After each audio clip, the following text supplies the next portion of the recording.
Guys, എന്തുണ്ട് വിശേഷം? എല്ലാവരും സുഖമായിട്ടിരിക്കുന്നോ? ഞാനിവിടെ സുഖമായിട്ട് അടിപൊളിയായിട്ടിരിക്കുന്നുണ്ട്. കുറച്ചായിട്ട് നമ്മൾ വീഡിയോസ് ഒന്നും ഇടുന്നുണ്ടായിരുന്നില്ല. കുറച്ച് ബിസി ഉണ്ടായിരുന്നു, പിന്നെ കുറച്ച് ക്ഷീണ കാര്യങ്ങളൊക്കെ ഉണ്ടായിരുന്നു. അതുകൊണ്ട് വീഡിയോസ് കുറച്ച് ലാഗായിട്ടാണ് ഇപ്പോൾ വീഡിയോ ഇടുന്നത്. അപ്പോൾ ഞാൻ ഇപ്പോൾ ഇടുന്ന വീഡിയോ എന്ന് വെച്ച് കഴിഞ്ഞാൽ ഞാൻ ഈ ക്ഷീണമൊക്കെ ഒന്ന് മാറ്റിയെടുക്കാൻ വേണ്ടിയിട്ട് ഒരു ലേഹ്യം ട്രൈ ചെയ്തിരുന്നു. ഉള്ളിലേഹ്യമാണ് ട്രൈ ചെയ്തത്. ഇത് നോർമലി പ്രസവമൊക്കെ കഴിഞ്ഞിരിക്കുമ്പോൾ ആളുകൾ പ്രസവരക്ഷാ മരുന്നായിട്ടൊക്കെ യൂസ് ചെയ്യുന്നതാണ്. ആ ഒരു ടൈമിൽ മാത്രമേ യൂസ് ചെയ്യാവുള്ളൂ എന്നല്ല. ഇപ്പം നിങ്ങൾ വിചാരിക്കരുത് ഇപ്പോഴും പ്രസവരക്ഷാ മരുന്ന് കണ്ടിന്യൂ ചെയ്യുകയാണോ എന്ന് വിചാരിക്കേണ്ട. അങ്ങനെയായിട്ട് യൂസ് ചെയ്യുന്നതല്ല. വിരൾച്ച ഉള്ളവർക്കൊക്കെ ഈ ഒരു ലേഹ്യം ട്രൈ ചെയ്യാം, നല്ലതായിരിക്കും. അപ്പം അങ്ങനെ ഞാൻ എനിക്ക് വേണ്ടിയിട്ട് ലേഹ്യം ഉണ്ടാക്കി, ഉള്ളിലേഹ്യം ഉണ്ടാക്കി. അപ്പം ഞാൻ വിചാരിച്ചു അതൊന്ന് ഷൂട്ട് ചെയ്യാം. അപ്പം നിങ്ങളെ കൂടി അതൊന്ന് കാണിക്കാമെന്ന് വിചാരിച്ചു. പലരും പല രീതിയിലായിരിക്കും ഉണ്ടാക്കുന്നത്. ഞാൻ ഉണ്ടാക്കുന്ന ഒരു മെത്തേഡ് നിങ്ങൾക്ക് കാണിച്ചു തരുമെന്നുള്ളൂ. അതിനകത്ത് എക്സ്ട്രാ മറ്റ് ഇൻഗ്രീഡിയൻസ് ആഡ് ചെയ്യുന്നവരുണ്ടാവും, ഇതിൽ നിന്ന് പലതും ഒഴിവാക്കുന്നവരുണ്ടാവും. ഞാൻ ഉണ്ടാക്കുന്ന മെത്തേഡ് ജസ്റ്റ് ഒന്ന് ഷൂട്ട് ചെയ്തിട്ടുണ്ട്, അത് നിങ്ങൾക്ക് കാണിച്ചു തരാം. കണ്ട് നോക്കിട്ടോ, അടിപൊളി ലേഹ്യമാണ്. എനിക്കിത് ഭയങ്കര ഇഷ്ടമാണ് കേട്ടോ. ഞാൻ പ്രസവം കഴിഞ്ഞ ടൈമിലാണ് ഫസ്റ്റ് ഈ ലേഹ്യം ട്രൈ ചെയ്തിട്ടുള്ളത്. നല്ല ടേസ്റ്റായിരുന്നു, എനിക്ക് ഭയങ്കര ഇഷ്ടമായിരുന്നു. ഞാൻ അധികം അങ്ങനെ ലേഹ്യ കാര്യങ്ങളൊന്നും കഴിച്ചിട്ടില്ല. അപ്പോൾ ഇപ്പോൾ കുറച്ച് ക്ഷീണമൊക്കെ വന്നപ്പോൾ ഞാൻ ആ ലേഹ്യം ഒന്നുകൂടി ട്രൈ ചെയ്ത് നോക്കാമെന്ന് വിചാരിച്ചിട്ട് ഒന്ന് ട്രൈ ചെയ്തുകൊണ്ടിരിക്കുന്നതാണ്. ഞാനതിപ്പോൾ ഒരു 1 വീക്കായി കഴിച്ചു തുടങ്ങിയിട്ടുണ്ട്. ഒന്ന് ട്രൈ ചെയ്ത് നോക്കാം കേട്ടോ. നല്ല ടേസ്റ്റും ഉണ്ട്. നമുക്ക് കുട്ടികൾക്കൊക്കെ ആണെങ്കിലും കൊടുത്താൽ അവർക്കും ഇഷ്ടപ്പെടും. നല്ലൊരു ലേഹ്യമാണല്ലോ. ലേഹ്യത്തിന് ഞാൻ ആഡ് ചെയ്യുന്ന ഇൻഗ്രീഡിയൻസും അതല്ലെങ്കിൽ എങ്ങനെയാണ് അത് ഉണ്ടാക്കേണ്ടത്, എവിടെയാണ് അതിൻ്റെ പാകം, ഇതെല്ലാം ഞാൻ വീഡിയോയിൽ കാണിക്കുന്നുണ്ട്. ഞാനിതിൽ എക്സ്പേർട്ടൊന്നും അല്ല. വീഡിയോ യൂസ്ഫുൾ ആയിട്ട് തോന്നിയിട്ടുണ്ടെങ്കിൽ ഒന്ന് ലൈക്ക് ചെയ്യുക. നിങ്ങളുടെ അറിവിൽ നല്ല ക്ഷീണമോ കാര്യങ്ങളൊക്കെ ആയിട്ട് ഇരിക്കുന്നവരൊക്കെ ഉണ്ടെങ്കിൽ അവർക്കൊക്കെ ഒന്ന് ഷെയർ ചെയ്ത് കൊടുക്കുക. ബ്ലഡ് കുറവ് കാര്യങ്ങളുള്ളവർക്കൊക്കെ ഇത് നല്ല യൂസ്ഫുൾ ആയിരിക്കും. അപ്പോൾ അങ്ങനെയുള്ളവർക്കൊക്കെ ഒന്ന് ഷെയർ ചെയ്ത് കൊടുക്കുക. കൂടെ ചാനലൊന്ന് സബ്സ്ക്രൈബ് ചെയ്യുകയും കൂടി ചെയ്യാം കേട്ടോ. അപ്പോൾ എങ്ങനെയാണ് ഞാൻ ലേഹ്യം ഉണ്ടാക്കുന്നതെന്ന് കണ്ടു നോക്കാം. ഉള്ളി ലേഹ്യം ഉണ്ടാക്കാനായിട്ട് ഞാനിവിടെ ഒരു തേങ്ങയാണ് എടുത്തിട്ടുള്ളത്. തേങ്ങ ചിരണ്ടി അതിൻ്റെ പാല് നമുക്ക് പിഴിഞ്ഞെടുക്കണം. എനിക്ക് ഈ ടൈപ്പ് ചിരവ അത്ര കംഫർട്ടല്ല കേട്ടോ. സ്ലാവിലേക്ക് അടുപ്പിക്കുന്ന ടൈപ്പില്ലേ, അതാണ് എനിക്ക് കുറച്ചും കൂടി ഓക്കെ ആയിട്ടുള്ളത്. ഈ ഒരു ടൈപ്പിൻ്റെ പല മോഡലും ഉണ്ട്, അതൊക്കെ കുഴപ്പമില്ലായിരിക്കും. പക്ഷേ ഈ ഒരു മോഡൽ എനിക്ക് അത്ര ഓക്കെ അല്ല. അത്യാവശ്യം ചിരണ്ടി കഴിഞ്ഞിട്ട് ബാക്കി വരുന്ന സ്പൂണും കൊണ്ടും കൂടി ചിരണ്ടി എടുക്കുന്നുണ്ട്.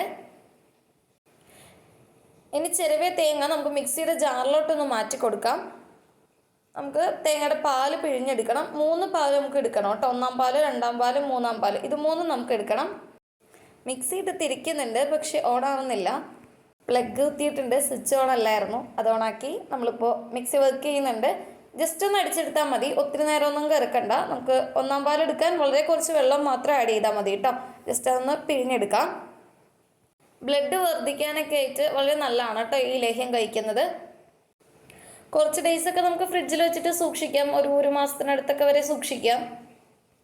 പലർക്കും ലേഹ്യം ഉണ്ടാക്കലൊക്കെ കുറച്ച് പാടായിട്ട് തോന്നുന്നുണ്ടാവാം, പക്ഷെ വലിയ പാടൊന്നുമില്ല കേട്ടോ. ഇതിന് മെയിനായിട്ടുള്ള പണി എന്ന് പറഞ്ഞാൽ തേങ്ങ പിഴിഞ്ഞ് 3 പ്രാവശ്യം പാലെടുക്കണം. പിന്നെ ഉള്ളത് ഇതൊന്ന് കുക്ക് ചെയ്തെടുക്കാൻ വരുന്ന കുറച്ച് ടൈം, അതാണ് കുറച്ച് ബുദ്ധിമുട്ടുള്ളത്. അങ്ങനെ 1-ാം പാല് പിഴിഞ്ഞെടുത്തു. 2-ാം പാൽ എടുക്കാനായിട്ട് ചിരകി തേങ്ങ വീണ്ടും ഞാൻ മിക്സിയുടെ ജാറിലൊക്കെ ഇട്ട് കൊടുക്കുന്നുണ്ട്. ജസ്റ്റ് ഒന്ന് അരച്ചെടുക്കുന്നുണ്ട്, കുറച്ച് വെള്ളം ചേർത്ത്. അതും കൂടി ഒന്ന് നന്നായിട്ട് പിഴിഞ്ഞെടുക്കണം. ഇത് ഒരുപാടൊന്നും ഉണ്ടാക്കി വെക്കാണ്ടിരിക്കുന്നതായിരിക്കും കേട്ടോ നല്ലത്. കാരണം തേങ്ങയൊക്കെ ആഡ് ചെയ്യുന്നതുകൊണ്ട് കേടാവാൻ ചാൻസ് ഉണ്ടല്ലോ. അപ്പോൾ ഒരു കുറച്ച് ദിവസത്തേക്കൊക്കെ ഉള്ളതൊക്കെ 1-2 ആഴ്ചത്തേക്കുള്ളതൊക്കെ ഉണ്ടാക്കിയാലും മതി. ഒരു തേങ്ങയ്ക്കുള്ളതൊക്കെ ഉണ്ടാക്കുന്നതായിരിക്കും കുറച്ചുകൂടി ബെറ്റർ. 2 തേങ്ങ വരെയാണെങ്കിലും കുഴപ്പമില്ല. നമ്മൾ ഒത്തിരിയൊക്കെ ഉണ്ടാക്കി കഴിഞ്ഞ് കഴിഞ്ഞാൽ അത് ചിലപ്പോൾ കേടായി പോകുമിരുന്നു. നമുക്ക് ഫ്രിഡ്ജിൽ സൂക്ഷിക്കാം കേട്ടോ. ഇത് ഞാൻ 3-ാം പാലിന് പിന്നെ മിക്സിയിലിട്ട് അടിച്ചിട്ടില്ല, ജസ്റ്റ് ഒന്ന് വെള്ളം ഒഴിച്ചിട്ട് ഒന്ന് പിഴിഞ്ഞെടുക്കുന്നുണ്ട്. നല്ലപോലെ ശക്തിയൊക്കെ എടുത്തിട്ട് നന്നായിട്ട് പിഴിഞ്ഞെടുക്കണം കേട്ടോ. അതിൻ്റെ പാല് നമുക്ക് ശരിക്കും കിട്ടണം. ഉള്ളി വേവിക്കാനായിട്ട് ഞാൻ ഈ 3-ാം പാലാണ് എടുക്കുന്നത്. അതുകൊണ്ട് അത്യാവശ്യം ക്വാണ്ടിറ്റിയിൽ വെള്ളമുണ്ട്. എന്നുവെച്ചാൽ ഒരുപാട് ആക്കരുത് കേട്ടോ, പിന്നെ നമുക്ക് വെള്ളം വറ്റിച്ചെടുക്കാനൊക്കെ ബുദ്ധിമുട്ടാവും.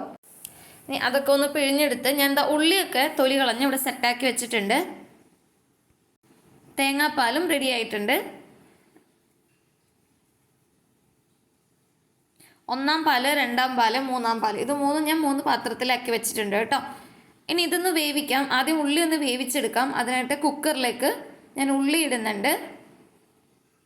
ഒരു 1/2 കിലോ ഉള്ളിയൊക്കെ ഉണ്ടാവും കേട്ടോ. ഇനി അത് വേവിക്കാനായിട്ട് തേങ്ങയുടെ 3-ാം പാലാണ് യൂസ് ചെയ്യുന്നത്. അപ്പോൾ അത് കുക്കറിലോട്ട് ആഡ് ചെയ്ത് കൊടുക്കുന്നുണ്ട്. നമുക്ക് ശരീരമൊക്കെ ഒന്ന് നന്നാവാനും അത്യാവശ്യം ബ്ലഡ് കുറവൊക്കെ ഒന്ന് ഇമ്പ്രൂവ് ആയി ബ്ലഡൊക്കെ കൂടി വരാനൊക്കെ ഹെൽപ്പ് ചെയ്യും കേട്ടോ ഈ ഉള്ളിലേക്കും. അപ്പോൾ ഗ്യാസ് ഓൺ ചെയ്ത് അവിടെ വെച്ചിട്ടുണ്ട്. ഇനി നമുക്കൊരു 3 വിസിൽ വരെ വെയിറ്റ് ചെയ്യാം. 3 വിസിൽ കൊണ്ട് ഉള്ളി വെന്തോളും. ഉള്ളി വെന്ത് കഴിഞ്ഞിട്ട് ചൂടാറാൻ വേണ്ടിയിട്ടൊന്ന് വെയിറ്റ് ചെയ്യണം.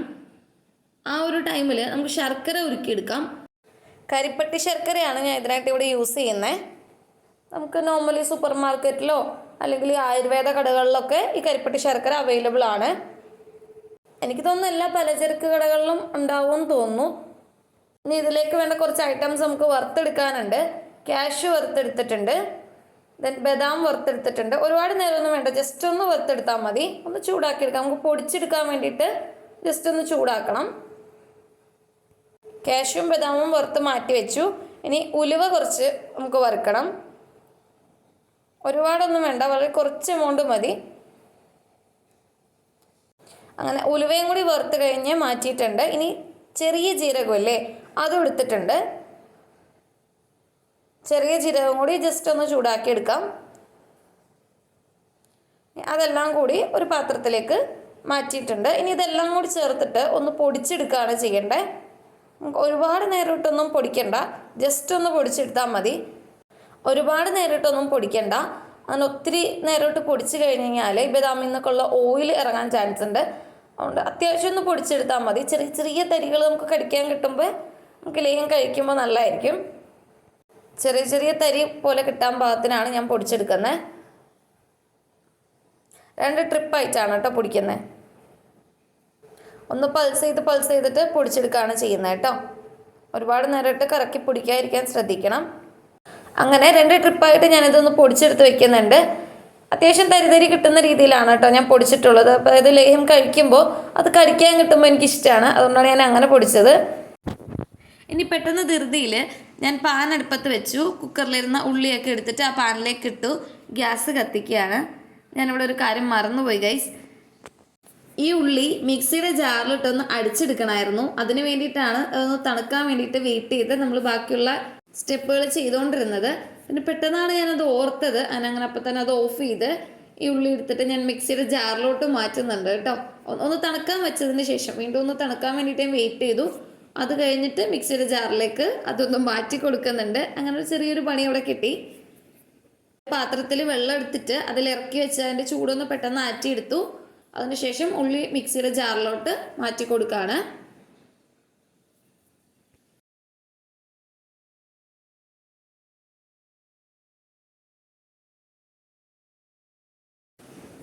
ഇതേ തിരിച്ചു പോകണം. ഞാനത് ഒന്ന് പ്രഷർ കൊടുക്കാതിരുന്നു പോയി. ഇനി നമ്മൾ അരച്ചെടുത്തിട്ടുണ്ട്. ഇനി അത് നമുക്ക് പാനിലോട്ട് ചേഞ്ച് ചെയ്യാം. അങ്ങനത്തൊക്കെ ആവശ്യത്തിനുള്ള നെയ്യും ആഡ് ചെയ്യുന്നുണ്ട് കേട്ടോ. ലാസ്റ്റ് കുറച്ചുകൂടി നെയ്യ് ആഡ് ചെയ്യുന്നുണ്ട്. അതുകൊണ്ട് ഇപ്പോൾ കുറച്ച് മാത്രമേ ആഡ് ചെയ്യുന്നുള്ളൂ. ഇനി നന്നായിട്ട് ഇളക്കി കൊടുത്തുകൊണ്ടിരിക്കണം. അത്യാവശ്യം വലിയൊരു ചട്ടകം തന്നെ ഇത് ഇളക്കാൻ വേണ്ടിയിട്ട് എടുക്കണം കേട്ടോ. തീരെ ചെറിയൊരു ചട്ടകമൊക്കെ എടുത്തു കഴിഞ്ഞ് കഴിഞ്ഞാൽ നമ്മുടെ കയ്യിലോട്ടൊക്കെ ശരിക്കും തെറിക്കും. പാത്രം അത്യാവശ്യം വലുതായിരിക്കണം.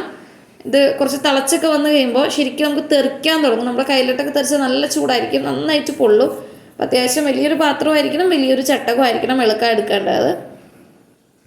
കണ്ട നന്നായിട്ട് തിളച്ച് തുടങ്ങിയിട്ടുണ്ട്. കണ്ട തെറിക്കണുണ്ടോ? അതുപോലെ അങ്ങനെ തെറിക്കണത് നമ്മുടെ കയ്യിലോട്ടൊക്കെ തെറിക്കും. തൊട്ടടുത്ത് ആ ഒരു സ്റ്റൗവും അത്യാവശ്യം തൊട്ടടുത്തുള്ള നിലമൊക്കെ നന്നായിട്ട് തെറിച്ചിട്ടുണ്ടാവും കേട്ടോ. നന്നായിട്ട് പൊങ്ങി തെറിക്കുന്നുണ്ട്. ഞാൻ ശർക്കര ഉരുക്കി വെച്ചിരുന്ന ജസ്റ്റ് ഒന്നുകൂടി ഒന്ന് ചൂടാക്കിയിട്ട് അതിനകത്തോട്ട് ആഡ് ചെയ്യുന്നുണ്ട്. ഇപ്പോൾ കല്ലൊക്കെ ഉള്ള ശർക്കര ആണെങ്കിൽ ഒന്ന് അരിച്ചിട്ട് ആഡ് ചെയ്യണം. ഇതിനകത്ത് കല്ലൊന്നും ഉണ്ടായില്ല, സോ ഞാൻ അങ്ങനെ തന്നെ ആഡ് ചെയ്യാണ്. 3-ാം പാൽ അത്യാവശ്യം ഒന്ന് വറ്റി തുടങ്ങി ഒന്ന് കുറുകി തുടങ്ങുമ്പോഴാണ് ഞാൻ ഈ ശർക്കര ആഡ് ചെയ്തിട്ടുള്ളത്. അതുകൊണ്ട് ഞാൻ നന്നായിട്ടൊന്ന് മിക്സ് ചെയ്ത് കൊടുക്കാം. ഇതും അത്യാവശ്യം ഒന്ന് തിളച്ച് സെറ്റായി വരുമ്പോഴാണ് നമുക്ക് 2-ാം പാൽ ആഡ് ചെയ്യേണ്ടത് കേട്ടോ. കുറച്ച് വെട്ടത്തിൻ്റെ ഇഷ്യൂ കാണുന്നുണ്ടല്ലേ.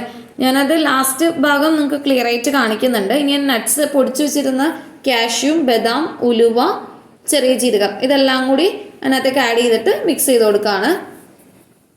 ഒരു 1/4 മണിക്കൂറിനടുത്ത് ഇത് നമുക്കിങ്ങനെ ഇളക്കി കൊടുക്കേണ്ടി വരും കേട്ടോ. ഈ 3 പാലും തിളച്ച് വറ്റിച്ച് നമുക്ക് എടുക്കണമല്ലോ. അങ്ങനെ 2-ാം പാൽ ഞാൻ ആഡ് ചെയ്തിട്ടുണ്ട്. 2-ാം പാലും കൂടി ഒന്ന് തിളച്ച് കുറുകി വറ്റി വരുമ്പോൾ 1-ാം പാലും കൂടി ആഡ് ചെയ്ത് വെള്ളം വറ്റിച്ച് നമുക്ക് അതിൻ്റെ പാകമാകുമ്പോൾ ഓഫ് ചെയ്തെടുക്കാം. തീ കൂട്ടി വെച്ചിട്ട് തന്നെ ചെയ്യാം കേട്ടോ. തീ കുറച്ച് വെച്ചിട്ട് ചെയ്ത് കഴിഞ്ഞാൽ ഒരുപാട് ടൈം എടുക്കും. തീ കൂട്ടി വെച്ചിട്ട് തന്നെ നമുക്ക് ചെയ്യാം. ഒന്ന് വറ്റിയിട്ടുണ്ട്. ഇനി നമുക്ക് 1-ാം പാലും കൂടി ആഡ് ചെയ്യാം. 1-ാം പാൽ ആഡ് ചെയ്ത് ഒരുപാട് പാലില്ലല്ലോ, വളരെ കുറച്ച് എമൗണ്ടേ ഉള്ളൂ. അപ്പോൾ അത് പെട്ടെന്ന് വറ്റിക്കോളും. ഇനി നെയ്യ് ഞാൻ ആഡ് ചെയ്യുന്നുണ്ട് കേട്ടോ. ഈ ടൈമിൽ ബാക്കി കുറച്ചും കൂടി നെയ്യും കൂടി ഞാൻ ആഡ് ചെയ്യുന്നുണ്ട്.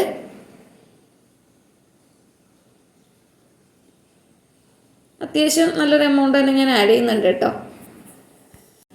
ഇനി അതൊന്ന് വറ്റി വന്നിട്ടുണ്ട്. ഇതാണ് നമ്മുടെ ഒരു പരുവം. ഇതാണ് അതിൻ്റെ പാകം എന്ന് പറയുന്നത്. നമ്മളിങ്ങനെ ഇളക്കിയെടുക്കുമ്പോൾ അത് വിട്ട് വരുന്ന രീതി കണ്ടോ, ആ ഒരു മെത്തേഡിൽ വിട്ട് വരണം. ഇതാണ് നമ്മുടെ പാകം എന്ന് പറയുന്നത്. ഒന്നും അങ്ങനെ ഒട്ടിപ്പിടിക്കുകയൊന്നും ചെയ്യാണ്ട് നമുക്ക് ഇങ്ങനെ വിട്ട് കിട്ടുന്നുണ്ട്. ഈ ഒരു പാകത്തിലാവുമ്പോൾ നമുക്ക് ഗ്യാസ് ഓഫ് ചെയ്യാം. ഇതൊന്ന് നന്നായിട്ടൊന്ന് തണുത്ത് കഴിയുമ്പോൾ നമുക്ക് ഒരു പാത്രത്തിലേക്ക് മാറ്റി അടച്ചു വയ്ക്കാം കേട്ടോ. നല്ല എയർ ടൈറ്റ് കണ്ടെയ്നറിൽ അടച്ചെടുത്ത് സൂക്ഷിക്കണം. പുറത്തൊക്കെ വെച്ചാൽ കേടായിപ്പോവും. കുറച്ച് ദിവസം ഒരു 1-2 ദിവസം ഒന്നും വെക്കുന്നതുകൊണ്ട് കുഴപ്പമില്ല. അതിൽ കൂടുതലൊക്കെ വെച്ച് കഴിഞ്ഞാൽ കേടാവും. സോ ഫ്രിഡ്ജിൽ തന്നെ സൂക്ഷിക്കുക. പിന്നെ നമ്മളിതെടുത്ത് യൂസ് ചെയ്യുന്ന സമയത്ത് ഒരു സ്പൂണൊക്കെ നമ്മൾ ഒരു ദിവസം രാവിലെ ഒരു സ്പൂൺ, വൈകിട്ട് ഒരു സ്പൂൺ, അങ്ങനെയൊക്കെ യൂസ് ചെയ്യാം. ഒരുപാടൊന്നും എടുത്ത് കഴിക്കണ്ട. ഒരു സ്പൂൺ വെച്ചൊക്കെ കഴിച്ചാൽ മതി. നനഞ്ഞിട്ടുള്ള സ്പൂണ് ഒരു കാരണവശാലും ഇതിനകത്ത് ഡിപ്പ് ചെയ്യരുത് കേട്ടോ. നനഞ്ഞ സ്പൂൺ ഇട്ട് കഴിഞ്ഞാലൊക്കെ ഇത് കേടായി പോവും. നല്ലപോലെ ഉണങ്ങിയ സ്പൂൺ മാത്രം യൂസ് ചെയ്യുക. എനിക്കിങ്ങനെ ഒരു കണ്ടെയ്നറിൽ 2 കണ്ടെയ്നർ കിട്ടിയിട്ടുണ്ട് കേട്ടോ. ഞാൻ വളരെ കുറച്ചേ ഉണ്ടാക്കിയിട്ടുള്ളൂ. പിന്നെ വേണമെങ്കിൽ പിന്നീട് ഉണ്ടാക്കാം എന്ന് വിചാരിച്ചിട്ട്. അത്യാവശ്യം എമൗണ്ട് കൊള്ളുന്നുണ്ട്.